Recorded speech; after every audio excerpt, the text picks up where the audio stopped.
I have a friend who's an artist, and he's sometimes taken a view which I don't agree with very well.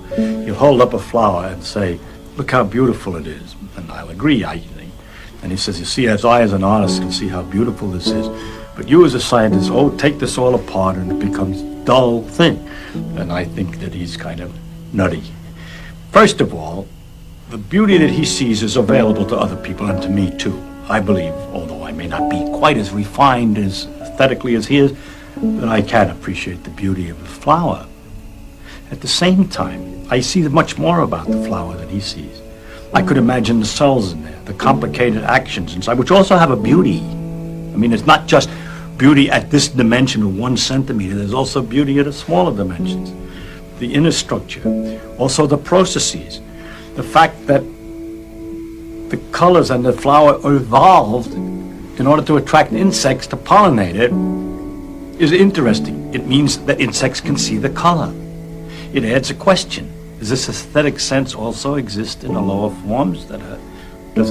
Why is it aesthetic? All kinds of interesting questions which the science knowledge only adds to the excitement, the mystery, and the awe of a flower. It only adds. I don't understand how it subtracts.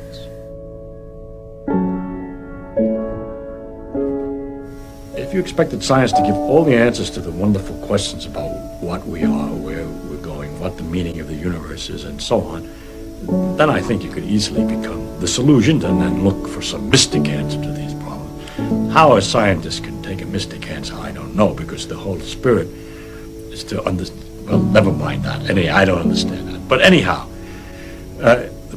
if you think of it, though, the way I think of what we're doing is we're exploring. We're trying to find out as much as we can about the world. People say to me, are you looking for the ultimate laws of physics? No, I'm not. I'm just looking to find out more about the world. And if it turns out there is a simple ultimate law that explains everything, so be it. That would be very nice to discover. If it turns out it's like an onion with millions of layers and we're just sick and tired of looking at the layers, then that's the way it is. But whatever way it comes out, its nature is there and she's going to come out the way she is. And therefore, when we go to investigate it, we shouldn't pre-decide what it is we're trying to do except to find out more about it. You see, one thing is I can live with doubt and uncertainty and not knowing. I think it's much more interesting to live not knowing than to have answers which might be wrong. I have approximate answers and possible beliefs and different degrees of certainty about different things, but I'm not absolutely sure of anything, and there are many things I don't know anything about.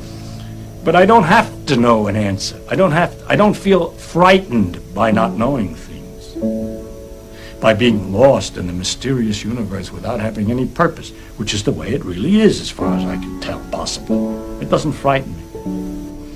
And so altogether, I can't believe the special stories that have been made up about our relationship to the universe at large, because they seem to be too simple, too connected, too local, too provincial. The earth, he came to the earth. One of the aspects of God came to the earth, mind you. And look at what's out there. How can it isn't in proportion. Anyway, it's no use arguing. I can't argue it. I'm just trying to tell you, with the scientific view, or my father's view, that we should look to see what's true and what may not be true. Once you start doubting, which I think to me is a very fundamental part of my soul, is to doubt and to ask. And when you doubt and ask, it gets a little harder to believe.